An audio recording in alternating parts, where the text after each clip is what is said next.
Hello, everyone. I am Dr. D from Food Alchemy Network. Today, I am coming to you live about our Sacred Sexuality Saturday. It should be Sacred Sexuality Chronicles, if you will, or Sacred Sexuality Diaries, or Exploitation, or whatever you want to call it. It's about learning and educating and keeping us abreast of all the things that can go on, that can help us have a vitality in our life, how to bring spirituality into it, because sexuality is not just the core of the act, but it's actually bringing together emotions and spiritualness with it. So we have basically in the West has separated the two and not understanding the beauty of spirituality and sexuality coming together. Meaning, you know, what is defined as sexuality? What is divine as spirituality? How do we go about the two and think about them and what place they take? It is so wonderful. When you say spirituality, you feel the connection, you feel it's reach from beyond, it's maybe talking to source, angels, guides. These are different things that we think about and talk about when we're um, having a moment, like you said, your spirituality. As I think about my spirituality, what is spirituality? It's the faith of belief within myself and which I arise and elevate. Sexuality, what is that? Is that a movement? Is that a look? How is it? It's the essence of the core. Again, they're connected because they're energy frequency that comes together in nature. And they bring union and they bring togetherness and they bring magic. And even if you don't have a partner, it brings togetherness with yourself. You experience the pleasure of your whole beings coming together as one. I know. So the sexuality to spirituality is developing and growing as you get to know yourself, as you get to explore yourself and understanding the beings of yourself, you grow and you emotions intensify, connections intensify. An orgasm is like that when you get the familiarity of actually engaging in sex. You have a little bit of foreplay, a beginning. So there's a little feathering, touching, kissing, loving, talking, getting to know that person. Okay. And even if it's with yourself, you're getting, knowing, connecting, you're feeling, you're really feeling in your body and you're thinking and you're putting that vibration in the body and it's coming and being channeled through you from above. I would like to say intuitively with your connection, your higher conscious self. Spirituality is the same way. You grow, you learn.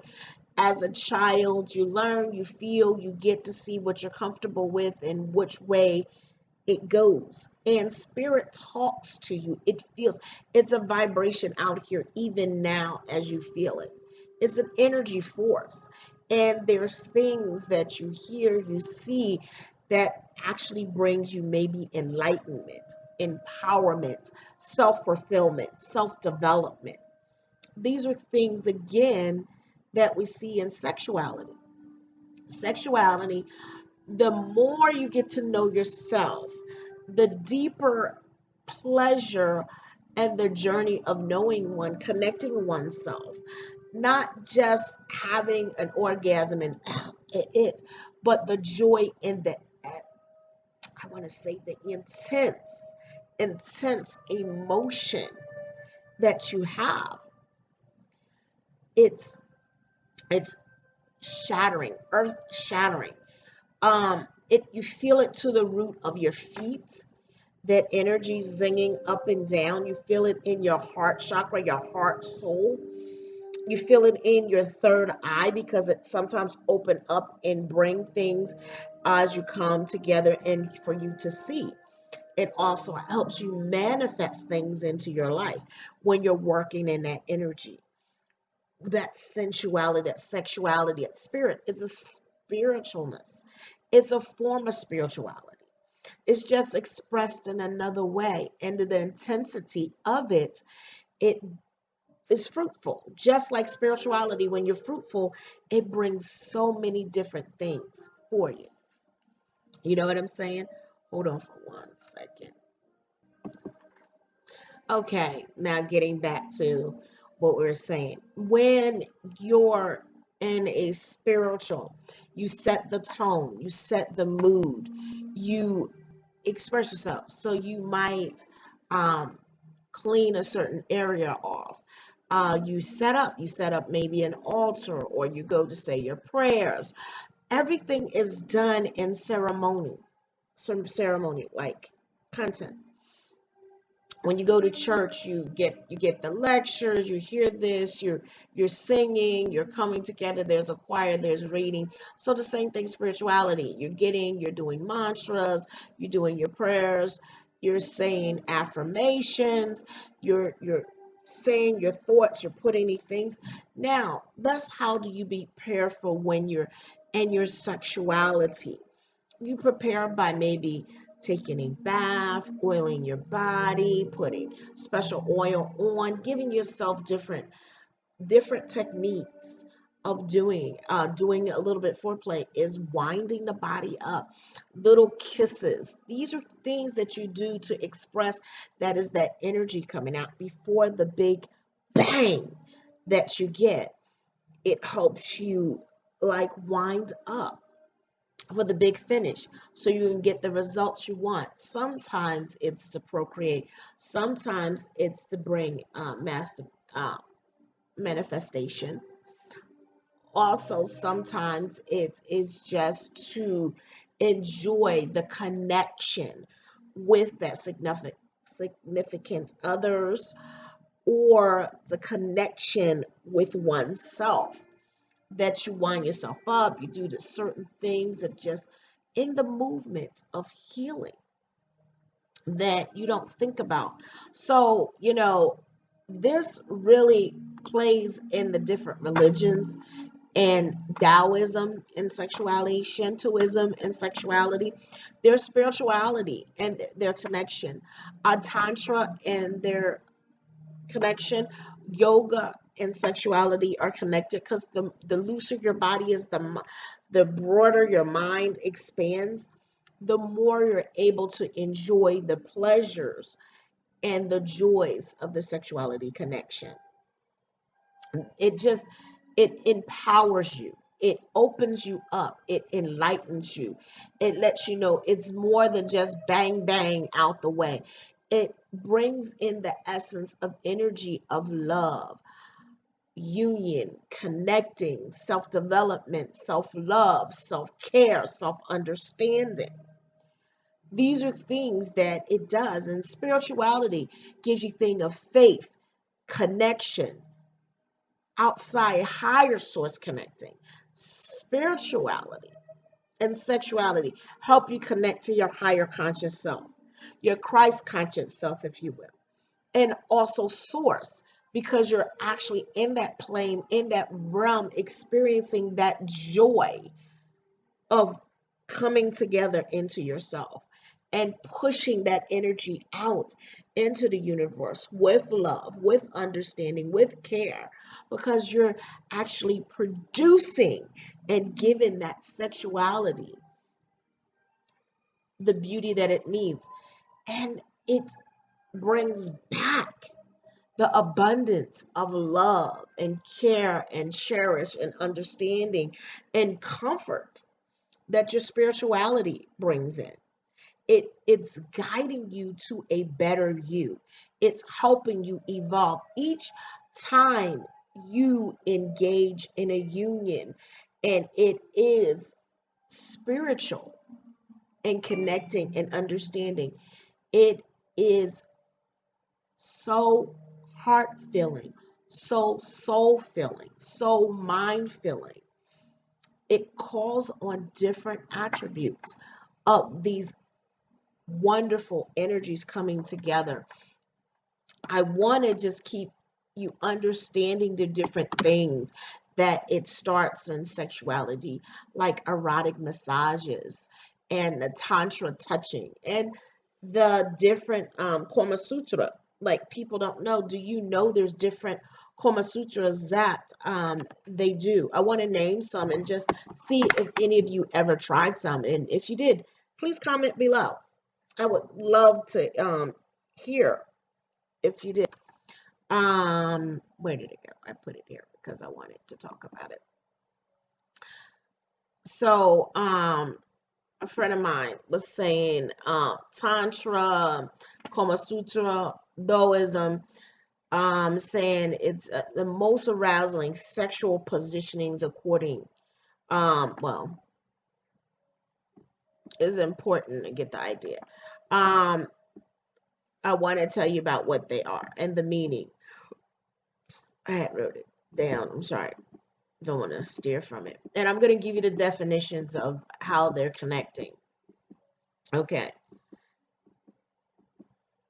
Oh, shoot. I keep going.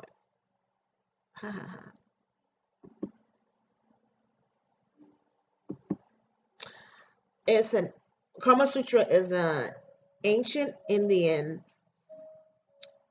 behavior of sexual behavior of humans that was written by an Indian scholar. And it contains some of the practices and advice about sexual intercourse and other sex related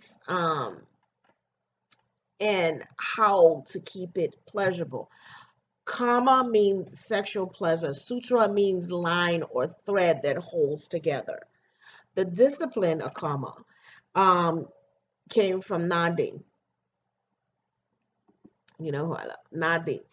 The sacred bull, which is Shiva's doorkeeper, who is moved to sacred words of overhearing the god and his wife Parvati making love. His words were recorded to benefit all mankind. The Kama Sutra is 12, like 1,250 verses and 36 chapters. 7 parts includes several of them includes the sacred union and the information about a wife, uh,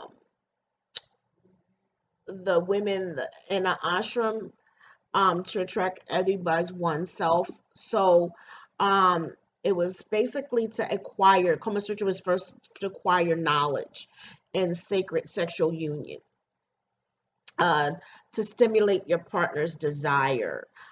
So the idea of sexual intercourse that came with ultimate pleasure and orgasms, that's what it was does. So it was teaching the understanding of sexual intercourse and coming together and having pleasures and what the male perspective needed to look for in the woman's perspective, and taught them how to read each other in the marriage. These are things that they put during that time.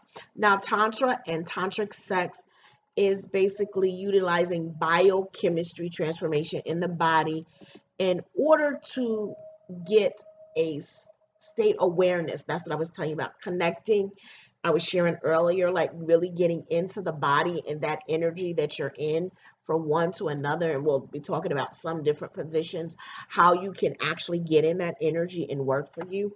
Tantra is basically for pleasure. Also free you from what you might call frigid sexual lives of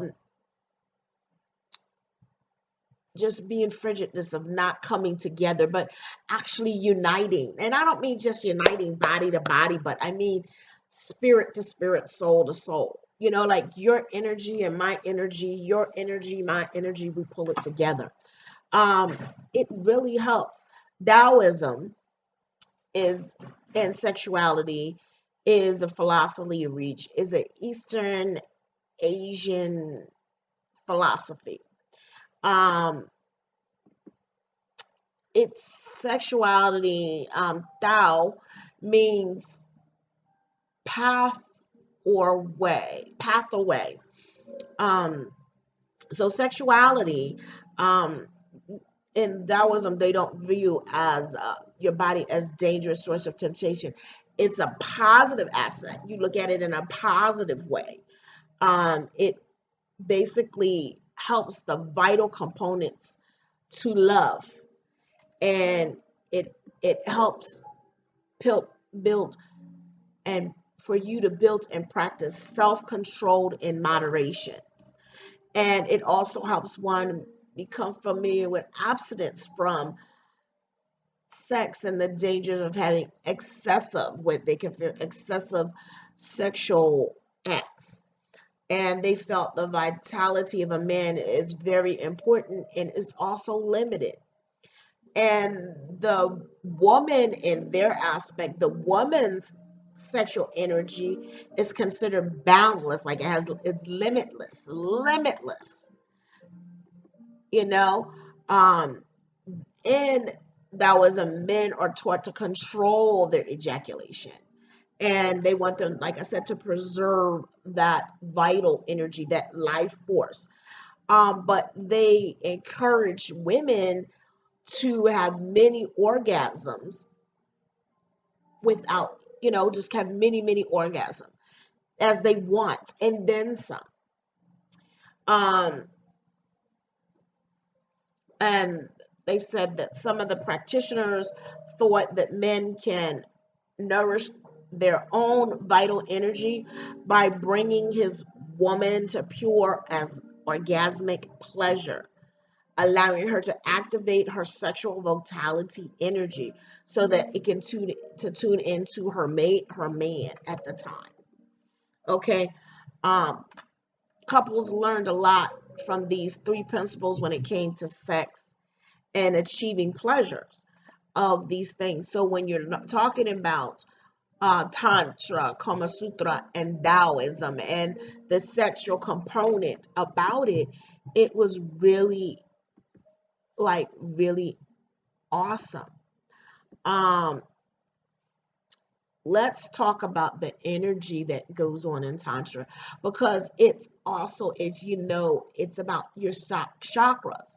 And when you're in certain position, you can actually feel that energy leave from your root chakra and go into your partner's root chakra. But if you're by yourself, that sexual energy that starts from the root, it starts to build up. It goes from the root to the sacral to the solar. You know what I mean? Oh wow. I mean, just that in itself. So it goes up. So when you're doing these different positions that I'm going to mention in a few minutes, it builds up, and then it goes, like I said, we're going to start at the root. And as you start at the root, you're going to go to the sacral. As you go to the sacral, you're going to go to the solar. And then you're going to get in the chest area. And that's when that love chakra, from your heart is going back and forth. And then you're going to get in your throat chakra, and you can actually feel that energy and that vibration going back and forth from that throat. And then you get in line where you ever see somebody like take their heads and their two heads together like that, and they're coming together. Well, that is the partners getting together and connecting. Even sometimes when you're just having good old fashioned sex, you'll see a man and woman just nod their head and they're like head to head. That is they're connecting from brow to brow or crown to crown. So that's another one. So when you're getting really, really great and you're building up this energy from all of this, and your brow and your opens up things that you see, things you're connected and you're wired and you're into each other, or you're into yourself, and you'll feel your senses, you'll feel the energy around you. It'll change. It'll be really electrifying if it's done right. So the next one that you do is the crown chakra, going out the head and checking to source and God and higher conscious self and Christ conscious and whoever. All these beings up in your higher self are connecting. So as you're doing that, so let's see. Hold on.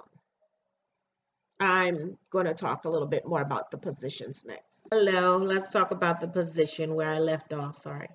So let's begin. The yawning position is a great position to actually have sex in, and the widely opened sex position. These are different positions you can look. The clasping position, the press position, the splitting bamboo position, sex position, and a woman on top position, what they call the mare position, and the elephant sex position, and the mermaid sex position. That's weird. The tub tangle sex position, and the spread eagle in the sofa position, sex position. So when you're trying these different positions and the swinging sex position, um, everything has a benefit. Just getting there, but the Taoists believe the sexual energy of holding and performing actually produces energy that they can bring forth and come about um, different things in their life. Sorry, looking around. It brings different energy that you can incorporate in your life and also to caress and make better in your life and come together and bring union. And also this energy, the Taoists believe, it does some healing. And other things like Shilakoi Kwadosha, which we didn't talk about. Shilakoi Kwadosha deals with trauma that has been a story imprint that's left on a person's body of either shame or something that happened to them from incest or even some belief system of what society has said for them. So they have this imprint that is left on their body for them to feel a certain way. So these things, Shilakoi Kodosha, working with someone that's sexologist, can actually remove these different energies from these different people to help them begin to heal if they're working with a practitioner, to help them evolve, for them to basically have a healthy or what we deem normal sex life. Some people have their varieties. What is normal for you? But there's different sexual issues that people do develop in their life because of some stories of trauma stories that was imprinted on their esoteric field from the situation. And there's some healing that needs to be done because some of them people are taught they don't deal with it, doesn't exist, be quiet, shut your mouth, that the trauma overlaps them even in adulthood on how they feel, how they proceed, even when they're having children, all the way when they get older, that they feel a certain way because they haven't got the healing or was given the healing of to be able to, tools to be able to heal from that traumatic experience in their life, whether it's words, whether it's actions, or whatever happened. They have never been given that experience for them to get the healing, and it plays an effect on their mind, not only sexually but in their everyday life, the way they perceive themselves, the way they do things, way they go about things. It basically gives them a self false of their self of who they are because they've been hiding and had not been able to express their feelings, their thoughts, their love, the joy of truly loving themselves because something in them triggered another emotion for them to feel a certain way. Do you see how it all snowballs effect on this? So when you start healing, sometimes you got to go all the way back to childhood, and then sometimes you got to just go back to that traumatic experience that they had to help them take in and be able to heal from it. So there's different ways to go about it. You can work with someone, a sexologist, a sex therapist, and sometimes they have surrogate sex partners because sometimes they cannot perform. Sometimes, so there's different like dakinis. There's all these different things and insights that we can get to and talk about. So I want to like make it rock for you to understand. Reach out to these people. I have some people in on this Sensual Saturday.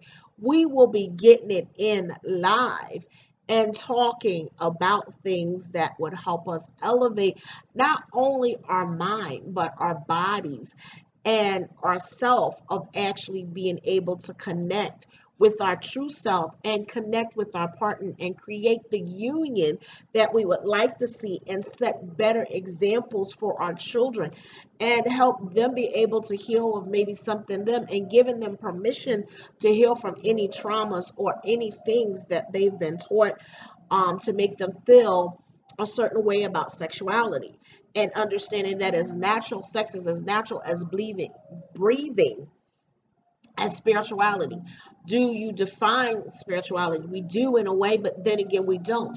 Spirituality is limitless belief. It just have unlimited beliefs of our connections or what we can. Same thing with sexuality, as it's limitless. It should not be having to be defined. What it is. Society defines spirituality. Society defines spirituality. But you yourself have to figure out what it is it means to you, your spirituality, your sexuality, and how it connects and how it works. And they work when they're blended well, they work well together because then you're able to understand how to make beautiful music with yourself. Self love, self care, self understanding, self commitment. That is something that we take for granted that we don't do a lot is self care. So I want you to think about this. This has been Dr. D from Food Alchemy, and this is Sensual Saturday. And if you have a different name that you would like to see, why don't you leave a note down, like give us some names that we'll vote on it and see what it shall be. So I look forward to seeing you next Saturday. I say toodles for now. Bye.